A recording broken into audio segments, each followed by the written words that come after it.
आज मैं गणतंत्र दिवस के उपलक्ष्य में कुछ अपने मनोभाव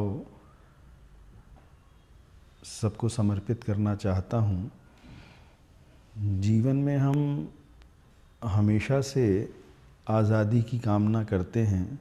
हर व्यक्ति अपने आप में आज़ाद रहना चाहता है। कभी भी कोई व्यक्ति किसी भी स्वरूप में उस स्थिति से हमेशा बचने की इच्छा रखता है जहाँ पर वो किन्हीं के हाथों में बंधा हुआ हो। इसी भावना को लेकर देश की आज़ादी की लड़ाई आगे बढ़ी और हर व्यक्ति ने स्वतंत्रता को चाहा। मगर गणतंत्र के वास्तविक अर्थ पर हम लोग शायद आज विचार नहीं कर पा रहे कि जीवन की वास्तविकता स्वयं में आज़ाद होना तक पहुंचने की है, ना कि सिर्फ देश की आज़ादी से के संदर्भ में ये बात पूरी हो जाती है। जब हम देश की आज़ादी की बात करते हैं तो हम मनों की आज़ादी की भी बात साथ में करते हैं।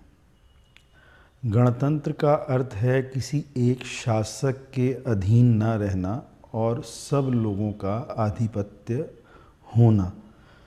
और सब लोगों का आधिपत्य होने का मतलब है कि जीवन में उस प्रकार की व्यवस्थाओं को देश में आना जहाँ पर आने के बाद हम किसी ऐसे शासक के नियंत्रण से हटकर जो उसे अपनी संपत्ति मानता हो, उस व्यवस्था के अधीन आना जहाँ पर व्यवस्थापक जो एक अधिकारी के तौर पर बैठकर उन सब व्यवस्थाओं को देखता हो, ना कि उन सब पर अधिकार समझता हो।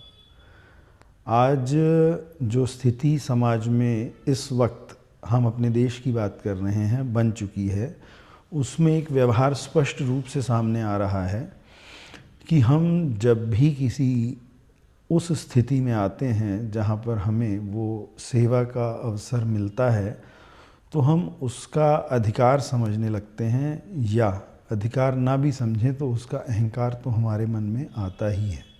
हमें इस गणतंत्र दिवस पर इस बात से प्रेरणा लेनी चाहिए कि जीवन में हम एक व्यवस्थापक के रूप में अपने अधिकारों का समुचित प्रयोग करते हुए देश के हर वर्ग, हर धर्म, हर जाति, हर प्रकार से, इवन वनस्पति की भी अगर मैं बात करूं तो वनस्पतियों की, जल के संरक्षण की, हर विषय पर पूर्ण रूप से समष्टि के संरक्षण के ऊपर हम उस प्रकार से बात करें जिसमें हम अपने हित को बिल्कुल भी ना ध्यान में रखते हुए आगे बढ़ें।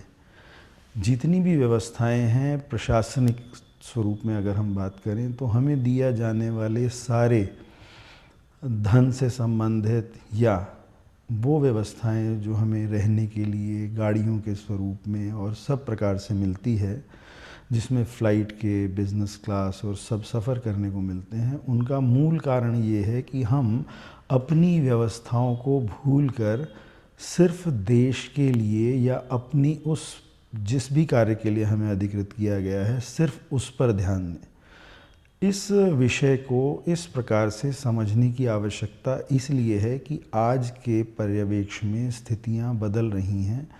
हमें आवश्यकता है कि हम उस वक्त जब देश की आज़ादी की बात थी तो जिन्होंने जिस भी स्वरूप में संघर्ष करके उस आज़ादी शब्द को महसूस किया, उस वक्त जब 1947 में आज़ादी का परचम फहराया गया, वो ध्वज पे फहराया गया।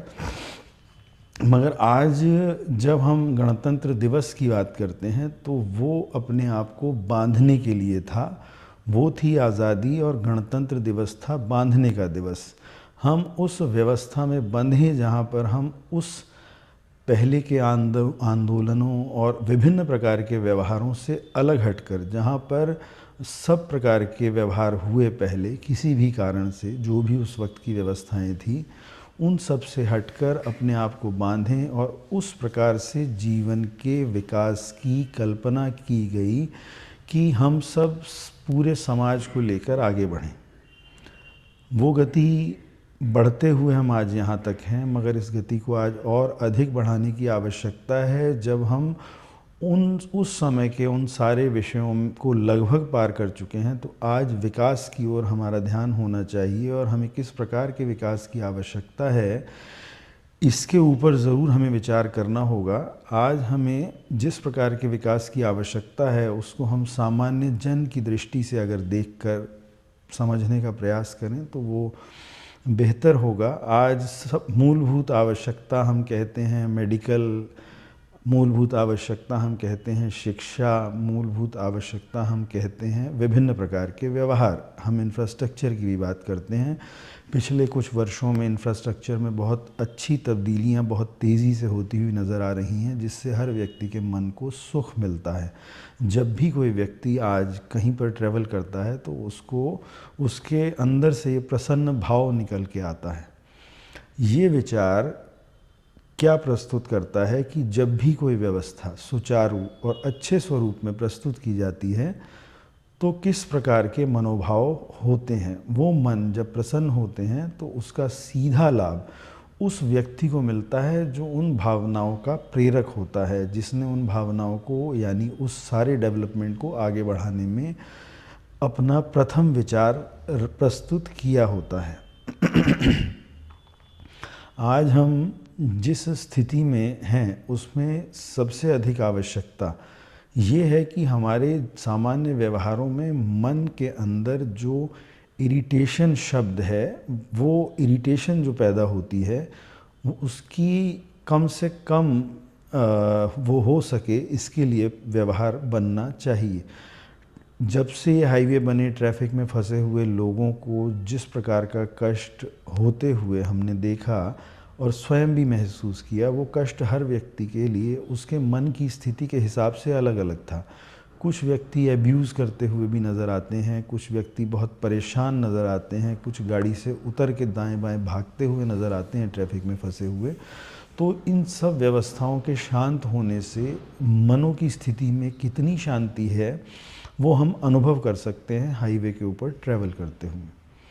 सेम व्यवस्था हमारे सामान्य व्यवहारों में भी आती है। जब हम बात करते हैं किसी भी टैक्सेशन प्रणाली की, किसी भी प्रकार की उस व्यवस्था की जहाँ पर हम अपने आप को फंसा हुआ ट्रैफिक में महसूस करते हैं, किसी भी प्रकार का कष्ट पाते हुए महसूस करते हैं, अगर वो बिल्कुल साधारण व्यवस्था हो जिसमें हमें उन साथियों की कम आवश्यकता हो जो आज ओवरबर्डन्ड हो गए हैं इस वजह से कि इन सब व्यवस्थाओं से कैसे निकला जाए।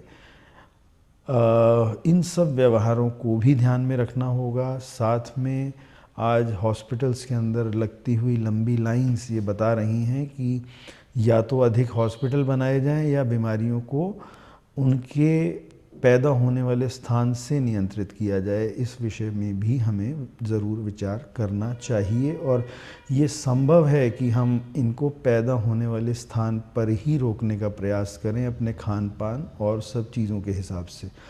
हॉस्पिटल्स के नंबर्स जितने भी बढ़ा दिए जाएं, मगर अगर वो व्यवहार नहीं आएगा जहाँ पर इनको पैदा होने वाली वृत्तियों व्यवहारों के हिसाब से रोका जाए, तब तक हॉस्पिटल बनाने से भी बात नहीं पूर्ण हो सकती। ये सब बातें जो भी मैंने जिस भी स्वरूप में कही हैं, ये हमारे देश की आज मूल आवश्यकताएं हैं। हमें इन पर विचार निश्चित रूप से करना चाहिए और गणतंत्र का अर्थ ही है जहाँ पर हम सबके लिए बात करें, सबको साथ लेकर बात करें। समाज के वर्गों की हम बात ज़रूर करते हैं, बट वर्ग कुछ भी नहीं है, धर्म कुछ भी नहीं है। वास्तव में मुख्य रूप से अगर हम बात करें तो हर व्यक्ति अपने आप में महत्वपूर्ण है, हर वो वृक्ष अपने आप में महत्वपूर्ण है, हर वो सरिता अपने आप में महत्वपूर्ण है। हर व्यक्ति का उतना ही वजूद है जितना कि इस सृष्टि में समष्टि का वजूद है। परमात्मा ने एक व्यवस्था हमें निश्चित रूप से दी है कि एक व्यक्ति के अंदर ही पूरी सृष्टि निहित है। अगर एक व्यक्ति भी सही माध्यम से तैयार होता है तो वो बहुत से व्यवहारों को संतुलित करता है सृष्टि में। हमें इस प्रकार के व्यक्तियों के निर्माण के ऊपर कार्य करना है, जिससे देश में उस प्रकार के व्यवस्थापकों, एडमिनिस्ट्रेटर्स का एक बहुत बड़ा व्यवहार भविष्य में तैयार हो, जिसकी आधारशिला हम आज रखें। गणतंत्र का ये जो पर्व है, इस पर्व का अर्थ वास्तव में ध्वजारोहण से और आगे बढ़कर वही होना चाहिए कि भविष्य के लिए उस प्रकार के व्यक्तियों का निर्माण जो हमें वहाँ पर लाएं भविष्य में, जहाँ आने के बाद हम विश्व की सर्वोपरि ज्ञान देने वाली गुरु परंपरा को वापस प्राप्त कर सकें, जो पूर्व में भारत को विश्व गुरु के रूप में सम्मानित करती थी। आप सबको गणतंत्र दिवस की बहुत बहुत शुभकामनाएं। जीवन में हम उस स्वरूप में सबको देख पाएँ जो मैंने अभी कहा, इसके लिए मैं प्रार्थना करता हूँ हमारे सब जितने भी प्रकार के हम पर शासन करने वाले अधिकृत लोग हैं, उन सब से कि इन सब व्यवहारों के इम्प्लीमेंटेशन के लिए ज़रूर ध्यान दें। धन्यवाद।